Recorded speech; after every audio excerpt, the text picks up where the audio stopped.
Hey guys, welcome back. Today, a lot going on. Odds and ends, cleaning up the car, some spots I want to paint, some spots need some finish work. I've got 2 or 3 videos going on at one time, so there's a lot going on in here. Things I want to keep separate as far as when they come out and what goes on. Not necessarily state secrets or nothing, but just for the sake of continuity. So subframe's off the car, as you may have seen. We've been in the process of cleaning that up, wire wheeling it, getting it down to bare-ish metal, and we're currently painting that. That's covered up over here somewhere. The floor pan, we've been test fitting. We cut out the rest of the floor, filmed that, working on that, and we're currently test fitting the new floor before we finish cleaning up and getting that all prepped to go in the car for the final time. That will also be its own video. If I did all this at one time, it would be like a 2-hour video. So that's going to be its own thing. We got that going on. I finished welding the dash in. It was in before, but we got all the finish welding done. Nothing too exciting.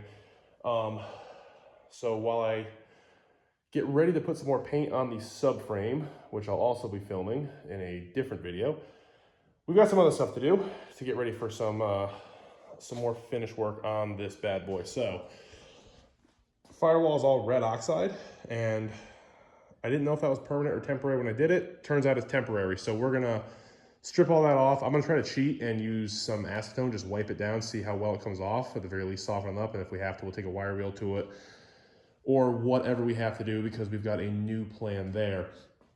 I also need to, I gotta pull this guy off, but I gotta get inside of here a little bit more. That is, you can't see, but it is just covered in junk. Tons of grinding dust. So I gotta vacuum that out. I gotta sand that down as best I can, get in there with a little mini wire wheel and a die grinder or something. Just try to clean up some of the loose rust, some of the loose paint, and we're gonna get ready to paint that as well. One other thing, once that's done, we can also just kind of finish this up in here and get these covers on. So this will look complete. And then at that point, we'll be ready to paint the firewall for good. One thing that is really killing me is that hole in the roof. Now that's been there for a while, and it looks worse now than it did 5 minutes ago because I took just a little wire wheel and a drill just to kind of clean it up. It wasn't open like that. It was kind of, had some shit in there that kind of made it look like there was something there. Maybe it was just kind of blotchy and crusty. I was hoping I could get it down to some decent metal and possibly just throw the welder on it and weld it over, grind it down flush, do that a couple times. Skim coat of Bondo, no one ever know the difference. It'd be good enough for me because I have no interest in doing a roof skin on this thing. I'm doing almost every body panel that you can buy for these X bodies. I'm pretty much doing. I really don't want to do a roof skin, and I know how my brain works. If I say, oh, screw it, it's messed up, buy a roof skin, and then I take the roof off and the inner structure looks like hell, I'll be seeing if those pieces are available just because that's how my brain works. It's got to stop somewhere. And for me, that is at the roof, unless it's absolutely necessary. And that was the other reason we were just going to weld up that hole rather than even cut out a little square to try to patch in, because same story. If I cut into it and I see ugly rust in the inner structure, I know how my brain works. So we were going to try to avoid that. But after wire wheeling it, again, as you can see, that's pretty hollow, and you can sort of see there's a lot of loose schmutz in there. So that's no good. I kind of have no choice now. I'm going to have to kind of take a little bit of a berth on it, cut out as small a square as I can, keep it nice and straight as much as possible. And we're going to try to fasten, just make a little patch piece out of some sheet metal and get that welded in. As long as what I can see when I cut that off still exists, I'm going to call it good. I'm going pretty overboard with the rust prevention and rust repair with this thing, and some of that's probably paranoia, some of that's probably my absolute futile quest for perfection. I don't have the budget for perfection. I don't have the time for perfection, and at this point, I'm losing the patience for perfection. So this car is not going to get driven in the winter. It's not going to get driven in the salt and the snow. It's going to get miles for sure. I don't intend to park it in the garage and drive it to the gas station twice a year. Ain't that. It's going to see miles, but it's going to get summer miles. It's going to get driven when it's nice out. It'll probably see rain, but rain in the car doesn't hurt it. Sitting in the field hurts it. Driving through New England winters hurts it. Ain't going to get none of that. So As long as the structure that I can see when we cut that piece off is there, we're good. So yeah, that's where we're at. I'm gonna grab the cutoff wheel,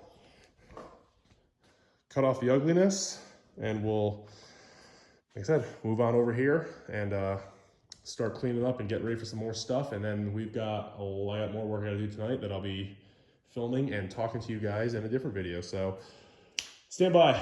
We're gonna get the tripod set up for some of this, maybe not all of it. We'll see what I can actually get a good angle on, because some of it's boring, some of it's dumb. Either way, we'll be right back. All right, this did not go the way I hoped. So we cut the patch, or we cut the hole out of the roof. Planned on just cutting a little piece of sheet metal and trying to make a patch for it. Wanted to take a look at what was underneath there, because the rust came from somewhere, and now I can see it.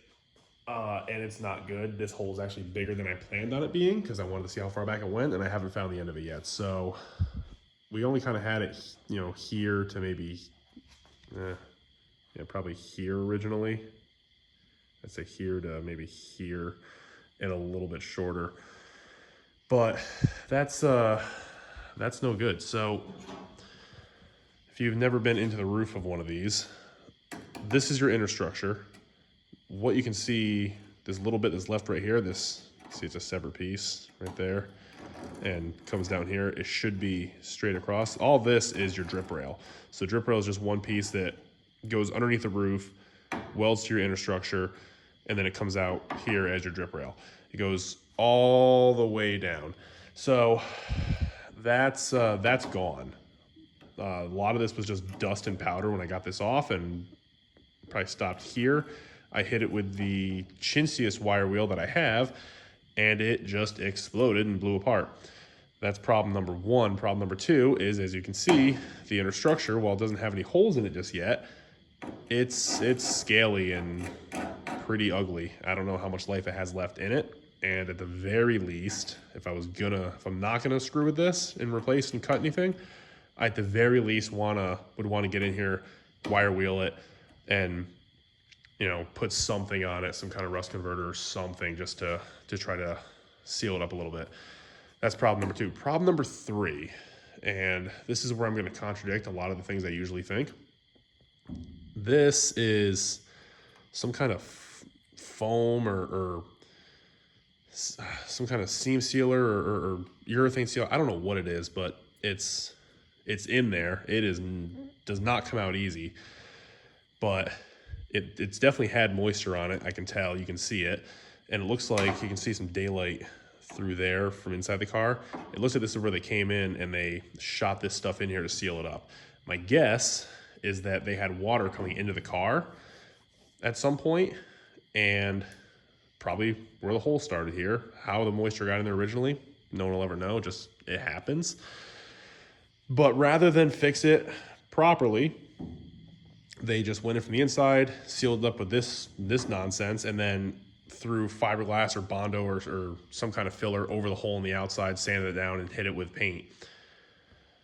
Oh, man, I get it, and I guess, you know, I've always said, like, listen, you got to do what you got to do. You know, if you have an old car on the road and you're keeping it on the road, and you do what you can with your budget, with your time, with your ability to keep the car driving, and I appreciate that. I do. I've always appreciated that. But man, when you do it like this, do you screw the next guy?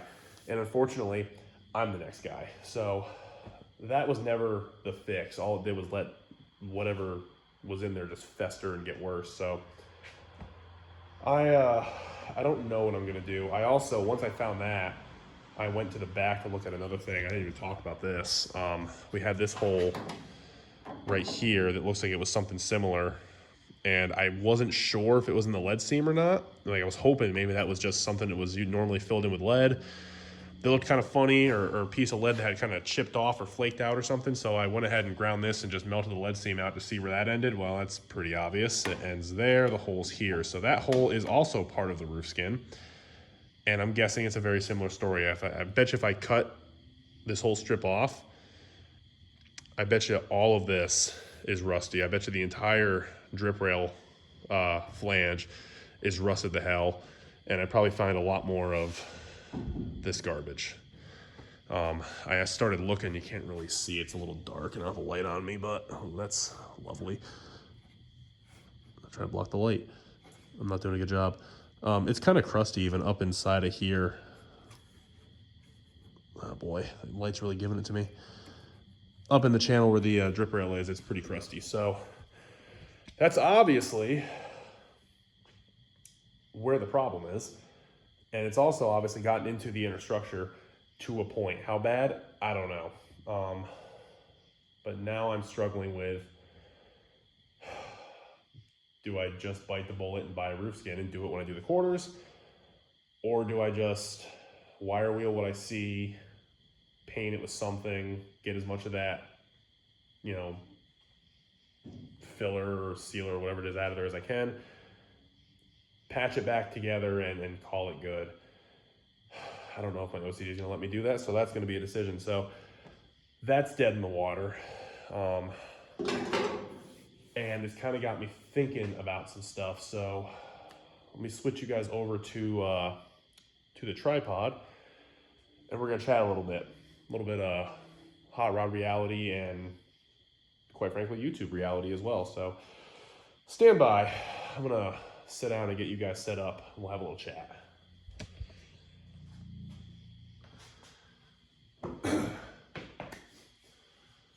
All right, so quite simply, I mentioned before, I got a lot of projects going on in the car, and I don't know how everyone else does it that, you know, films their car stuff for YouTube. I would imagine that most of us are kind of similar.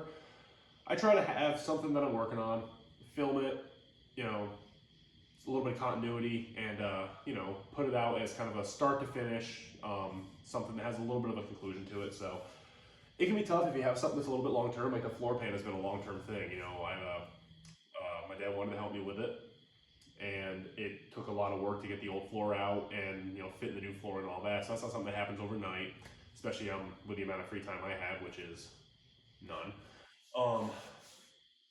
So these videos don't happen overnight, and we've got, say, two or three or four things that we're working on that are long-term things. We've got the subframe that we're working on, and I'm literally watching paint dry on that right now. We've got the firewall that we're going to get into that I just stripped. I've got the inner cowl plenum that I have to do. That's a lot of work and screwing around. And we've also got the floor, and now the roof is giving me attitude. So we've, between life responsibilities getting in the way and, you know, just being busy, and I think I mentioned either in this one or in another video, because I've been filming 10 videos at a time each day, and I lose track. We've been sick, so that slowed me down. I'm in the middle of working on stuff. I got nothing to put out, so we basically, we're gonna take a break next week, and that whole time we'll be working on everything else we got going on. Let me get ahead a little bit, let me plan a little bit, and I think one of the big things is the shop is a disaster again. I just cleaned it and it's already a mess, and that is the reality of working on cars, regardless of whether you're filming it or not. So I think I want to not only clean up the shop again, I think I want to rearrange it. The setup that we have going on here just isn't working for me right now, because I've got a decent size space, but I have no space at all, and I've just got junk everywhere. So yeah, that's the plan. You know, basically I haven't fallen behind with the work, which is good because I've got no schedule. If I fell behind, I'd be worried. But I have fallen behind on filming for you guys, and I take that back. Not fall behind on filming, it's just these are longer term things that I can't get done in a day or two, and it doesn't leave me enough time to edit and put everything out. So I'm gonna use one of my infinite PTO days that I give myself for YouTube, and we're gonna take a week off from putting something out. We'll be back in 2 weeks, and this is only if you are subscribed and following along, and you actually notice that we miss a week. If you find this sometime in the future, you're not gonna miss anything. There's plenty of stuff to watch, so go check it out. But yeah, that's where we're at. I'm a little frustrated with the roof. This thing just keeps giving me headaches every single turn. It's worse than I thought it was. which for anyone that's getting into this hobby, that's going to be your reality. If you get something that is what you expect it to be, call it a win. If you get something that is better than you expected, that's a huge win. Don't count on that. It is what it is, right? We adapt, we overcome. I know I said the roof skin was my line, and I really wanted it to be, but if that's how ugly it is under there, I've got to do something about that. There's a line on how far do you go, how far do you dig into it to fix everything, but there's also another line of how much can you tolerate, how much ugly can you know is there, can you leave alone? And like I said, if everything underneath there was just, a little bit grungy, but it was all there, fine. My line is a roof skin. I have no interest in cutting that off to make it perfect. But for the very real possibility that all of it or a lot of it underneath that roof looks like what we just saw, that's beyond my line of what I'm willing to take. So I've got some thinking to do there. But we're going to keep doing everything else, and we'll be filming the whole time. So this out a day or two late, and no video next week or next weekend. So we'll be back the week after that with one of the 3, 4, 5, 8, 25 things that I'm working on. So thank you guys so much for watching. If you followed me all the way through this this misadventure to the end, I do appreciate it.